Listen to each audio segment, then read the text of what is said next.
యూరోప్‌లో భాగంగా జర్మనీ కొత్త ఛాన్సలరు లేదా కొత్తగా వచ్చినటువంటి రాజకీయ పార్టీ దాన్ని ఏ విధంగా చూడొచ్చంటారు? ఇప్పుడు జర్మనీలో గత ప్రభుత్వం ఏదైతే ఉందో అది విపరీతంగా వలసవాదాన్ని ప్రోత్సహించింది. దాని పరిణామాలు ఈరోజు జర్మనీలో చాలా విపరీతంగా ఉన్నాయి. ఇది ప్రజలు అర్థం చేసుకున్నారు. ఆ పార్టీకి మద్దతు ఇవ్వకూడదన్న నిర్ణయం ఇంతకుముందే జరిగిపోయింది. అది పార్టీలు అర్థం చేసుకున్నాయి. కాకపోతే కంప్లీట్ నేషనలిస్టులకి అధికారం ఇవ్వాలన్నా లేదా మధ్య మార్గాన్ని అవలంబిస్తూ ఈ వలసవాదాన్ని వ్యతిరేకించే వాళ్ళకి అధికారం ఇవ్వాలన్నా అన్నది జర్మనీ ప్రజల ముందున్న ప్రశ్న.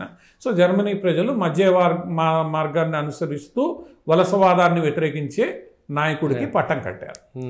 అదే సమయంలో ఫార్ రైట్ పార్టీ అని ఏదైతే నేషనలిస్ట్ పార్టీలని ముద్రేస్తారో ఈ నేషనలిస్ట్ పార్టీ కూడా అక్కడ గణనీయంగా ఓట్లు సంపాదించింది. సో ఇవి రెండు జర్మనీలో జరిగిన మార్పులు. ఇది మొత్తం యూరోప్కే ఒక రకంగా హెచ్చరిక. వలసవాదాన్ని ఇష్టానుసారం ప్రోత్సహిస్తే ఏం జరుగుతుంది అనేది ఈరోజు మొట్టమొదట ఫ్రాన్స్ గ్రహించింది.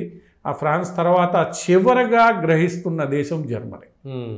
ఎందుకంటే డెన్మార్కు ఇవన్నీ, పోలాండ్, డెన్మార్కు ఇవన్నీ కూడా ఈ వలసవాదాన్ని అర్థం చేసుకొని దానికి వ్యతిరేకంగా చర్యలు గత 7-8 ఏళ్ళుగా తీసుకుంటున్నారు.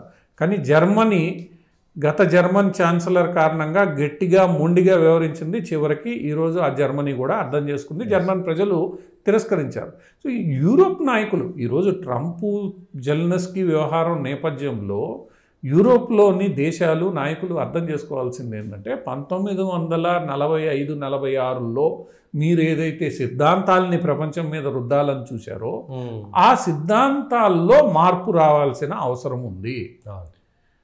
మొన్న జేడీ వ్యాన్స్ మాట్లాడుతూ మ్యూనిక్ కాన్ఫరెన్స్లో మీ సిద్ధాంతాలని మీరు మార్చుకోకుండా మీ సిద్ధాంతాల కోసం మీరు సగం మంది ప్రజలు నోళ్ళు నొక్కేస్తున్నారు. భారతదేశంలో కూడా అదే.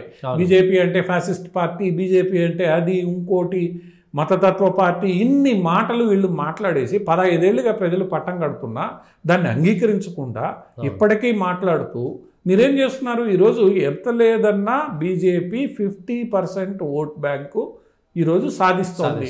మరి 50% ప్రజల్ని మీరు వెదవలంటారా? మొన్న జేడీ వ్యాన్స్ అమెరికా ఉపాధ్యక్షుడు అడిగింది అదే. ఈ ఓట్లు వేస్తున్న ప్రజలు నానాటికి ఓట్ల శాతాన్ని పెంచుకుంటున్న ఈ పార్టీలని మీరు రకరకాలుగా విమర్శిస్తూ ఆ ప్రజల్ని అవమానిస్తున్నారు, ఆ ప్రజల గొంతును నొక్కేస్తున్నారు. ఇది ఈ యూరోప్ దేశాలు అంగీకరించాలి. ప్రజాస్వామ్యంలో అన్నింటికీ సమానమైన హక్కు ఉంటుంది, అందరూ మాట్లాడడానికి ఉంటుంది. అవతల వాడి వ్యక్తిగత భద్రతకు భంగం కలగనంత వరకు నువ్వు ఫ్రీ స్పీచ్ అలో చేయాలి. ఆ ఫ్రీ స్పీచ్లో నువ్వు జాతీయవాదాన్ని కూడా అలో చేయాలి. జాతీయవాదం అనగానే ఫ్యాసిస్ట్ అనడం, హిట్లరు, నాజీయిజం అనడం, ముస్సోలి ఇది అనడం, దాని మీద ఒక బ్రాండ్ వేసే ప్రయత్నం. 75 సంవత్సరాలు దగ్గర రెండవ ప్రపంచ యుద్ధం నుంచి మీరు మొదలు పెడితే ఒకటే కథ చెప్తూ వస్తున్నారు. పోనీ ఆ కథని మీరు నిజంగా ఆచరించారా? సెక్యులరిజం, డెమోక్రసీ వీటన్నిటిని మీరు నిజంగా ఆచరించారంటే ఆచరించలా. మీరు ఏదైతే ఈ వాయిసెస్ ఉన్నాయో ఆ వాయిసెస్ని మీరు అణగదొక్కుతూ వచ్చి మీ రాజకీయ ప్రయోజనాల కోసం అపీజ్మెంట్ పాలిటిక్స్ చేసుకుంటూ వచ్చిన క్రమంలోనే ఇవన్నీ ఎదిగాయి. ప్రజలు అసంతృప్తికి లోనయ్యే వీళ్ళకి పట్టం కడుతున్నారు. ఇటలీలో ఈరోజు మెలోనీకి పట్టం కట్టినా, భారతదేశంలో నరేంద్ర మోడీకి పట్టం కట్టినా, లేదా ఇంకో బ్రెజిల్లో, అర్జెంటీనాలో రైట్ వింగ్ పార్టీలకి పట్టం కట్టినా జరుగుతున్నది ఏంది? మీరు ఏదైతే అనగదొక్కారో ఎక్కువ అనగదొక్కే కొంది అది బయటకు వస్తుంది. సామెత ఏదో ఉన్నట్లు నువ్వు ఎంత తొక్కితే అంత వాడు బయటకు వచ్చే ప్రయత్నం చేస్తాడు. అటువంటిది ఈరోజు జరుగుతున్న వేళ ఇప్పటికైనా మీరు మార్చుకోవాలి. మీరు చెప్తున్న దాంట్లో నిజంగా మీరు అమలు చేస్తున్నారా? సెక్యులరిజం మైనార్టీ అపీజ్మెంట్గా మారిపోయింది. ప్రజాస్వామ్యం జాతీయవాదుల గొంతు నొక్కేయాలి, ఎందుకంటే వాళ్ళు నాజీ ఫాసిస్టులు వీళ్ళు అన్న పేరుతో. పోనీ మీరేమైనా ఓటు బ్యాంకు రాజకీయాలు నడిపేటప్పుడు సమానత్వం చూపిస్తున్నారా? లేదు. ఓటు బ్యాంకు రాజకీయాల కోసం ప్రజల్ని కులం, మతం, ఇంకా మాట్లాడితే రకరకాల పేర్లతో మీరు విభజిస్తున్నారు. అంటే మీరు ఇన్ని రోజులు ప్రాక్టీస్ చేసింది ఏంది? మీరు ప్రపోజ్ చేసిన సిద్ధాంతాలు ఏంది, మీరు ప్రాక్టీస్ చేసింది ఏంది? ప్రపంచవ్యాప్తంగా ఈ యూరోపియన్ దేశాలు ప్రపోజ్ చేసిన సిద్ధాంతాలు అమలులో వచ్చేసరికి అవి పక్కదోవ పట్టడమే ఈరోజు మార్పుకి సంకేతం. అది అర్థం చేసుకోకుండా ఇప్పటికీ ప్రజలు అర్థం చేసుకున్నారు, ప్రజలు మార్పు కోరుకుంటున్నారు. యూరోపియన్ దేశాలు అవి అర్థం చేసుకోకుండా వ్యవహరించడం ఈరోజు అమెరికా ప్రజలు అర్థం చేసుకున్నారు. ఈ యూరోపియన్ దేశాలు చెప్తున్న సోకాళ్ళు ఏవైతే ఉన్నాయో సిద్ధాంతాలు మనం కూడా పనికిరావు, మనం కూడా ఇబ్బంది పడుతున్నామని అమెరికా అర్థం చేసుకుంది, లాటిన్ అమెరికా అర్థం చేసుకుంది, ఆసియా అర్థం చేసుకుంటోంది. మరి అందరూ గల్ఫ్ దేశాలు ఈరోజు సౌదీ అరేబియాలో రంజాన్ సందర్భంగా 100 నిషేధాజ్ఞలు పెట్టారు. లౌడ్ స్పీకర్లు బంద్ చేసి నువ్వు ఇన్ని దేశాలు అర్థం చేసుకుంటుంటే ఇంకా యూరోప్ అర్థం చేసుకోవట్లే. ఎప్పటికైనా యూరోప్ అర్థం చేసుకుంటే జెల్నెస్కీ లాంటి పరిస్థితి యూరోప్కి ఎదురు కాదు. మీరు మారుతున్న నరేంద్ర మోడీ ముందు వచ్చి నేను వచ్చి సెక్యులరిజం గురించి మాట్లాడతానంటే నరేంద్ర మోడీ గట్టిగానే స్పందిస్తాడు. ఎందుకు స్పందించాడు? నువ్వు గౌరవ అతిథి కాబట్టి నిన్ను నేరుగా బూతులు తిట్టకపోయినా, నేరుగా నిన్ను పరుష పదజాలంతో తిట్టకపోయినా చెప్పాల్సింది చెప్తారు కదా, చెప్పాల్సిన రీతిలో. అది అర్థం చేసుకోకుండా యూరోప్ నాయకులు ఇప్పటికీ మేమే ప్రపంచానికి సిద్ధాంతకర్తలో, మేము చెప్పిందే ప్రపంచం వినాలన్న అహంకార ధోరణి ఏదైతే ఉందో అది తగ్గించుకోవాలి. ఆ అహంకార ధోరణే ఈరోజు పుటిన్తో కూడా తగాదా వీళ్ళకి. పుటిన్ ఏం చెప్తున్నాడు?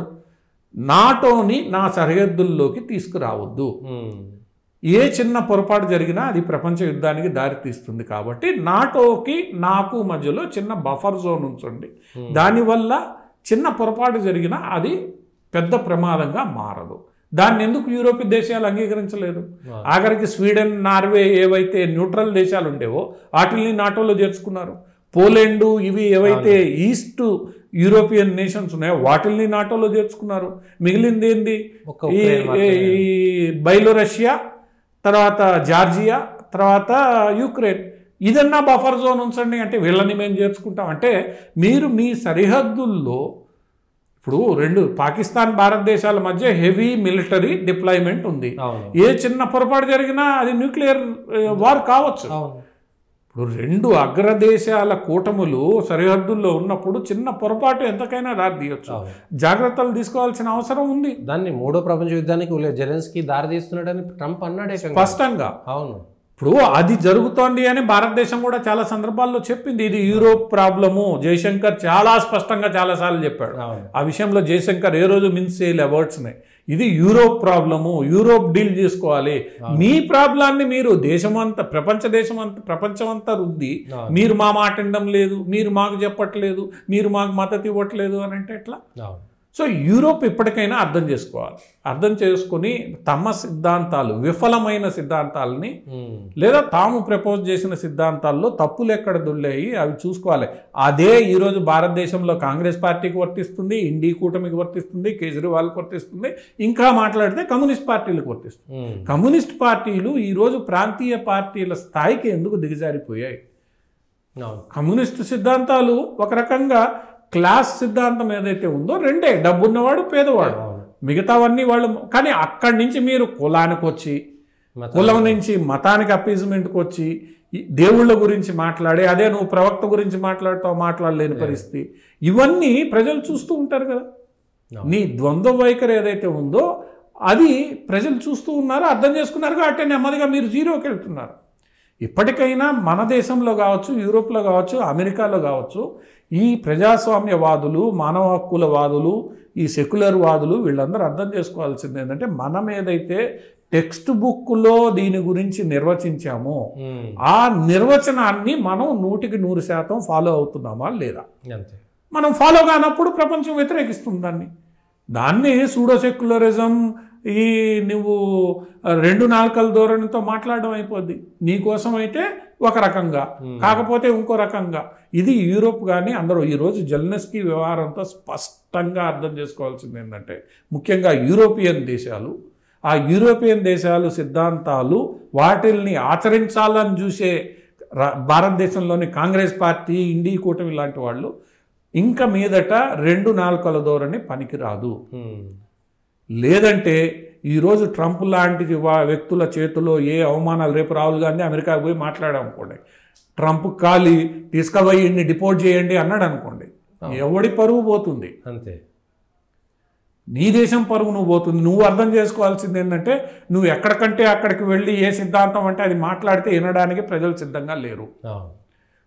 ఏదో దేశానికి వచ్చావు కాబట్టి గౌరవించవచ్చు, ట్రంప్ లాంటి వాళ్ళు ఆ గౌరవం కూడా ఇవ్వరన్న విషయం ఈరోజు అర్థం చేసుకోవాలి.